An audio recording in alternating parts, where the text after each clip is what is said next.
I hope you're doing well. In this video, I'd like to discuss Hebrews chapter 13, verse 5, where the Hebrew writer says, "Let your conversation be without covetousness, and be content with such things as ye have, for he has said, I will never leave thee, nor forsake thee." In this verse, we're reminded of the importance of being content with what we have. Now, yes, it's so easy to get up and get caught with the pursuit of wealth and earthly possessions, material things, but these things, they're not going to last forever. We've talked about that in countless videos. We've said that in the pulpit many times. These things are not going to last forever, but Christ says something very, very important. He says, I will never leave thee nor forsake thee. He promises us that He's not going to leave us. He's not going to forsake us. That's a wonderful reminder to the reader that whatever you're going through, whatever I'm going through, whatever you're going through, you're not alone. And that's a wonderful reminder.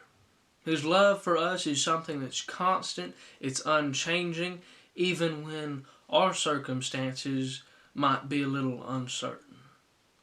The one thing that is sure, the one thing that is constant, is the fact that Jesus is not going to leave us. He's not going to forsake us. His love for us is constant. It's unchanging, no matter what is going on with us. All right? It is up to us, however, to draw near to Him. James says, draw nigh to God, and He will draw nigh to you. It's up to us to do that.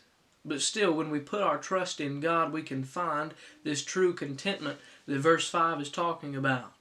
It says, be content with what you have. Why? Because Jesus has said, I'll never leave you nor forsake you. You put your trust in God, you put your trust in Christ, and you find this contentment that's talked about. We don't need to constantly strive for these things, material possessions, wealth, etc., because we know that God can and God will provide for us. We shouldn't be consumed, all right? We shouldn't be consumed with the pursuit of these things. It's okay to need them, but don't be consumed in the pursuit of them. So as we go through our day-to-day lives, today especially, I'd like to remind you of what Jesus has said, I'll never leave you nor forsake you. And because of that, dear friend, we should be content.